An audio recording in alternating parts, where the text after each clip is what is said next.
Welcome to Conversations with Writers. I'm Andy, I'm a writer, and this is an educational YouTube series meant to catalog writing strategies and philosophies through conversations with other writers.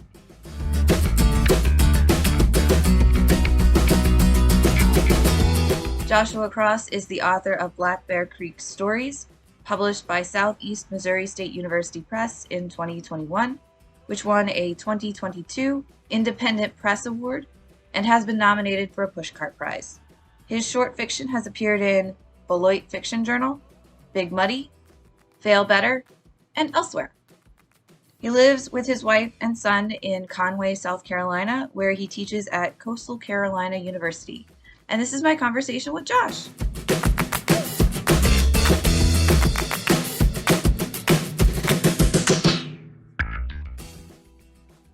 Hi. Hi, Andy. Can you hear me all right? I can hear you. Can you hear me okay? Yep, hear you great. It's lovely to meet you. Yeah, it's great to meet you too. How are you? Tired, but doing all right. How about you? Hanging in there. So what are you working on now, and what motivated the project? I'm writing an accidental novel. During the academic year, I'm not always the best at making time to write. And so this past year, I had mainly been doing a lot of sort of like invention work, making a lot of notes, thinking up stories. I had an idea for a novel in mind, but it was going to be one that I was going to need to do quite a bit of research.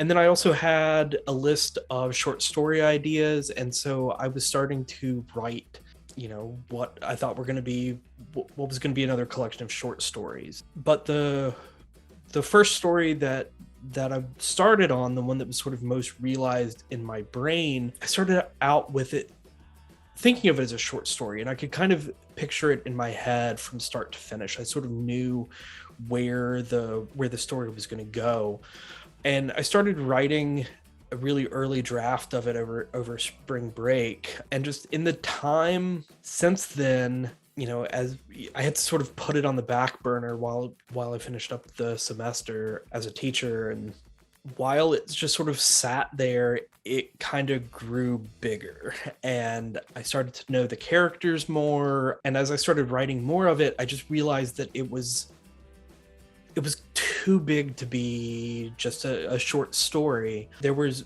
quite a bit, while I was still writing it like a short story, there was quite a lot that I was just sort of skimming over, a lot of exposition and stuff like that.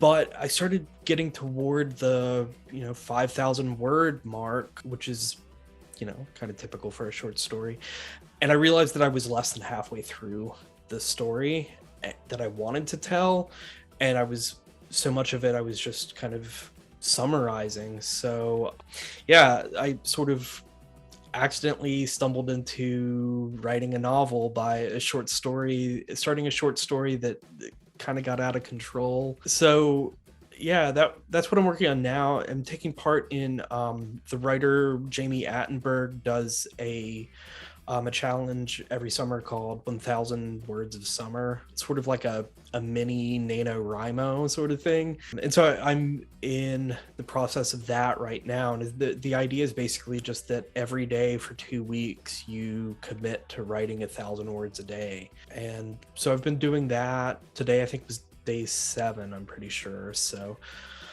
yeah, so I'm up to like 11,000 words on this project. I'm not sure, I call it my accidental novel. I'm not sure if it's gonna, like, if I'm gonna be able to stretch it all the way out to a novel, or might end up being kind of a novella, but it's much bigger and messier than a short story. I know that much for sure. What is this accidental novel about? Where does it take place? Who does it involve? Like the stories in my collection, Black Bear Creek, it's still set in that same part of southern West Virginia, that imaginary or fictional town of Black Bear Creek. But I'm also, a good bit of it takes place in Beckley, the town that I grew up in southern West Virginia. The main gist of the story is that a guy is looking for his brother who's disappeared. Both of their parents are disabled, and the brother kind of is a lives with the parents, takes care of the parents, and the brother has disappeared. And so now the protagonist of the story is trying to find him. Awesome. I'm looking forward to reading it. I'm looking forward to finishing it, hopefully. So what have you learned about yourself through writing? Yeah, this is a really good question. One thing that I've learned, and I don't know if this is so much a just me thing or sort of a more like a universal truth, but one thing that I've discovered through writing is that there's no such thing as finding time. Instead, I started thinking about it as making time. I think as writers, if you're always waiting to find time, you're never going to write anything. As somebody who teaches full time, I'm also a parent, so I've got all these different responsibilities, and so the most challenging thing for me writing is making that time. And if you don't make the time, you're just never going to write, because not writing is the easiest thing to do. So that's one thing I've learned about myself, is that if I'm going to have time to write, I've got to make that time, and I've got to protect and guard that time. Another thing that I think that I've discovered through writing is a love for the state that I'm from, my home. I didn't really start writing about Southern West Virginia until I moved to Oklahoma to do my PhD. I did my PhD at Oklahoma State, and it wasn't until I was out there in Oklahoma that I was really able to start writing about Southern West Virginia. There was something about that distance, but also being in such a very different landscape. For anyone who hasn't been to Oklahoma, it's about as different from West Virginia as you can get. It's flat, it's hot, there's no mountains, there's not a lot of trees. In certain parts, I think there's mountains in other parts of the state, but like where I was in Stillwater, pretty much flat grassland, hot, tornadoes, that sort of thing. So it's about as different from Southern West Virginia as you can get. And so I think getting that distance helped me to start writing about home. And through doing that, I think I learned a love for my home that I didn't realize how much I had before. Yeah, I think that contrast is really important. And sometimes in order to really figure out that place that we're writing about, we do have to get that distance. Did you notice any commonalities between the mindset in Oklahoma and West Virginia? Do they have the same kind of small town, isolated, insular sort of mindset? Yeah, I definitely think so. There's definitely some parallels to be made culturally. I mean, culturally there's quite a bit of difference, but at the same time, both largely working class people, both very much tied up in the sort of working the land. Agriculture is a big industry in both places, different types of agriculture, but still in West Virginia, one of the dominant industries, coal mining. In Oklahoma, it's oil and natural gas. So there's very much that blue collar, hard working mindset. The culture is different in that Oklahoma has a lot more of that cowboy culture sort of thing, whereas West Virginia is a lot more of the hillbilly sort of thing. So there is a difference, but I definitely think there's some commonalities in the people. What's the role or responsibility of writing for you? So what keeps you generating material? Why write? This one, like when you sent me the list of questions, this is one that I was struggling with the most, because like this is a tough question. Like I said, I think that not writing is the easiest thing to do.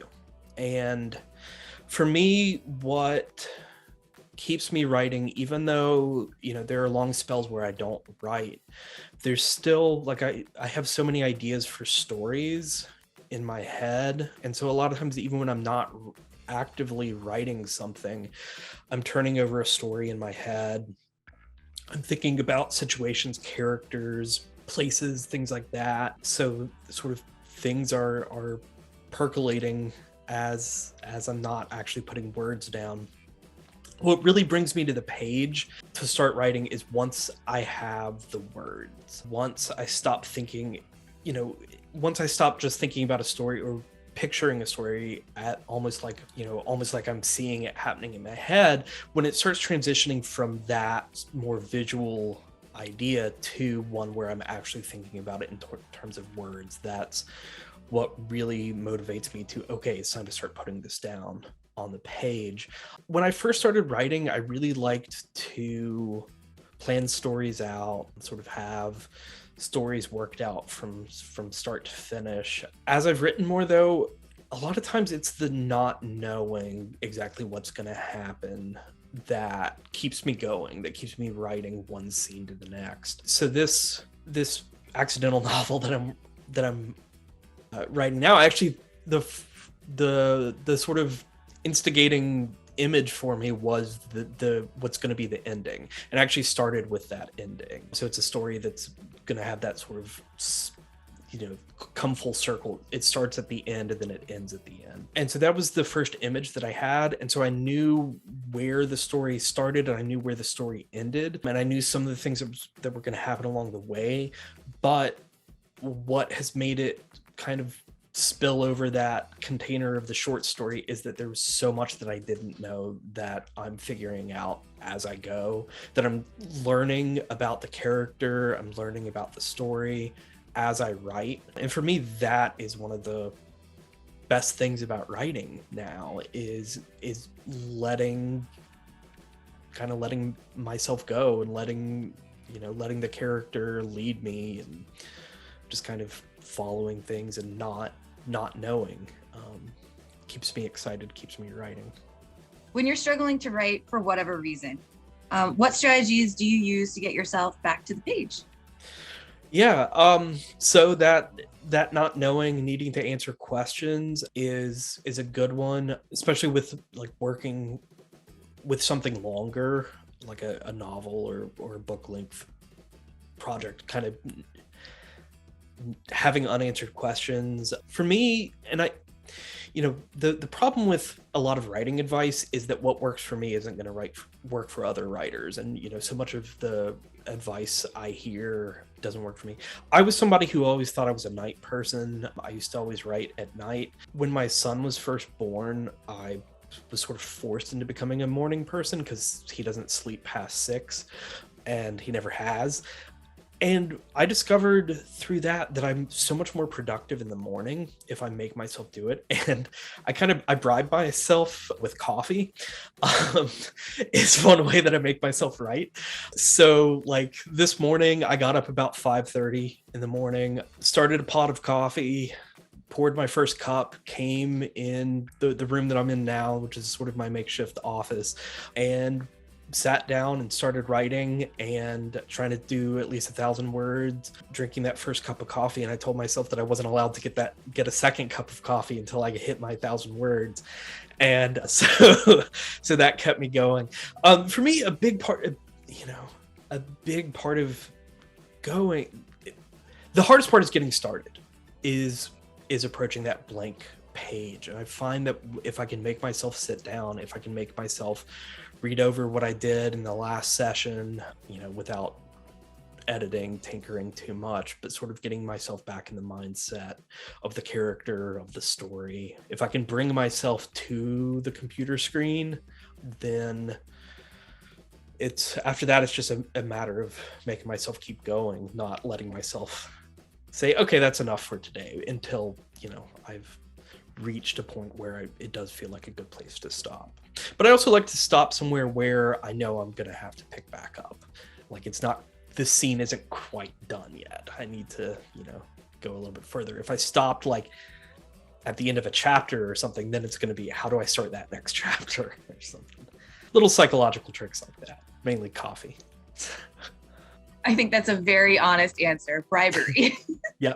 You got to bribe yourself. You got to reward yourself somehow for doing it. And, and part of it is the fun of writing is itself the reward, the feeling of accomplishment. That's one of the things that I love about doing this 1,000 words a day and doing it in the morning, is that this morning I wrote like 1,300 words or something like that, and was able to tell myself like, okay, I'm done. Like I've accomplished something, and I can quit now, and I can be done for the day and pick it back up in the morning. So yeah, that's a good feeling too. What revision strategies do you find most useful when revising your own work, and why? What sort of problems do these activities help you navigate? This is something I talk to my own creative writing students about too. When I was at Oklahoma State, we used to bring in a lot of writers to do readings, but they would also always do craft talks. And one of the one that was probably most beneficial for me was we brought Antonia Nelson to campus, and for her craft talk, she described her own revision process. And she actually like gave us a collage. She had made a collage about her revision process, and she gave us a copy, and then she kind of walked through, and her process was a 10-step process. And in each step, each draft, she was focusing on something different. And so I started playing around with that and have made it my own.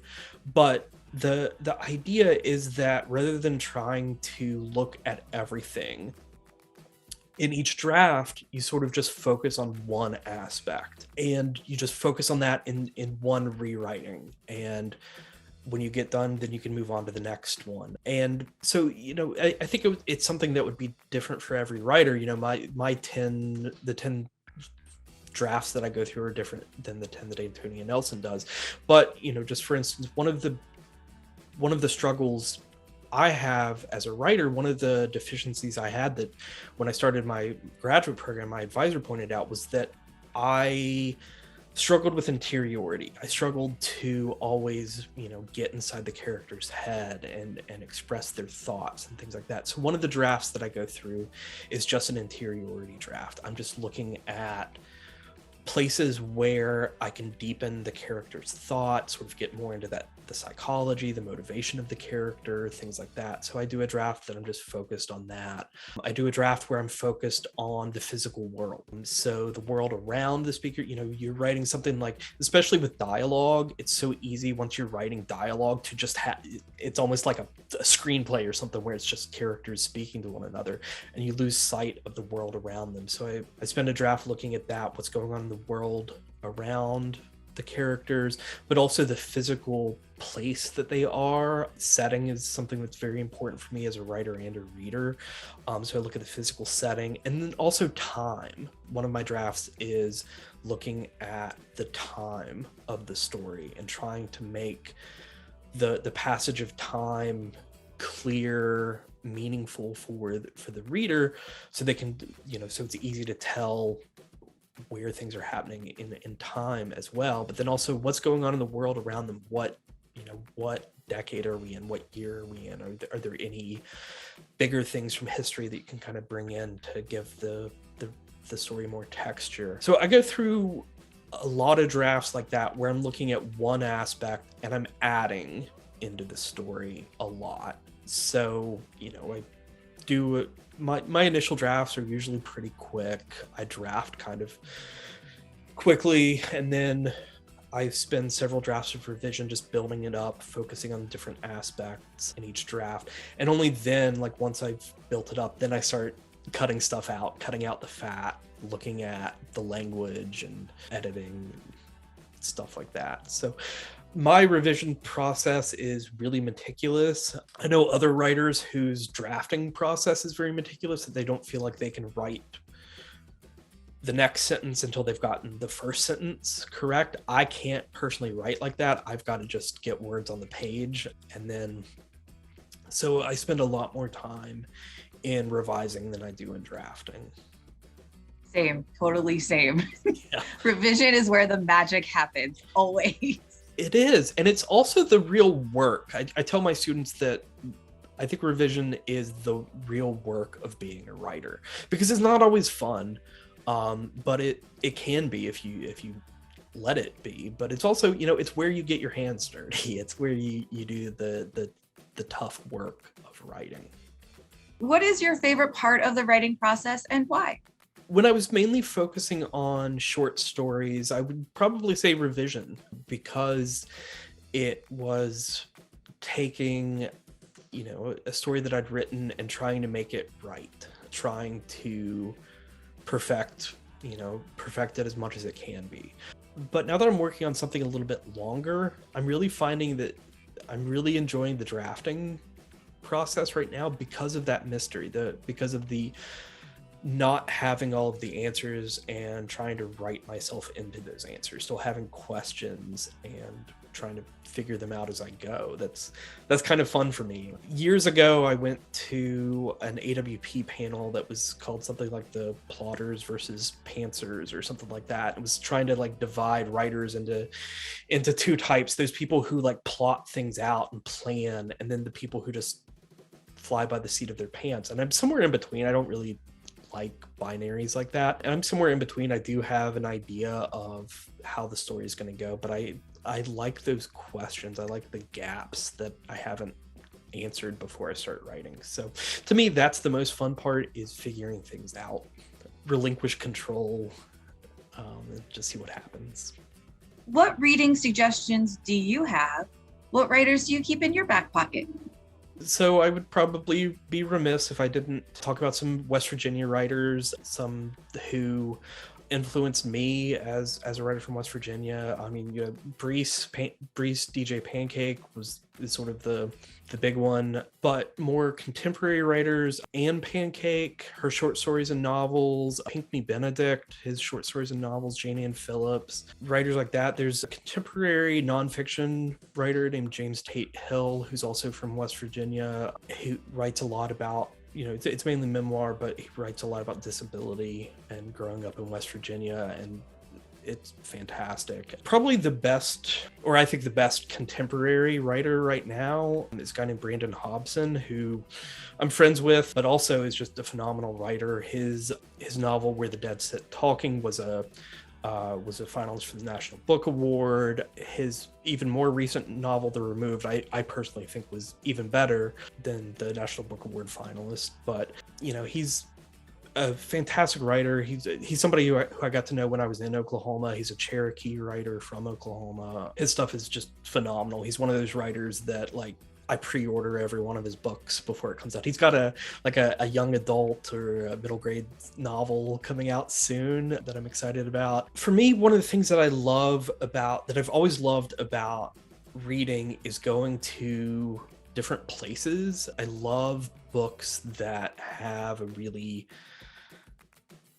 defined sense of place. I've been reading a lot of Irish writers recently, and that's something that I find with a lot of Irish writers. I just recently read Sally Rooney's first two novels, really enjoyed those. There's she's more of a mystery thriller writer, but Tana French is a fantastic writer, and she does such good stuff with describing Ireland, a place that I've never been, but through writers like that, I feel like I know Dublin a little more than I would otherwise. So yeah, those are some off the top of my head. I read a lot, and that's something I also recommend to my students, is read a lot, read widely. Don't just pigeonhole yourself into reading books that are similar to the ones that you write, but read widely and see what you can find by reading writers who are very different from you. Sally Rooney's somebody who writes very different books than I do, but I love her novels and learn some interesting things about chapter structure and things like that from reading her first two books. So yeah, those are some of the ones that come to mind. Well, thank you for that wonderful list. I look forward to checking out all of them. And thank you for agreeing to be part of this series. I really appreciate it. Yeah, thanks for asking me. I enjoyed this.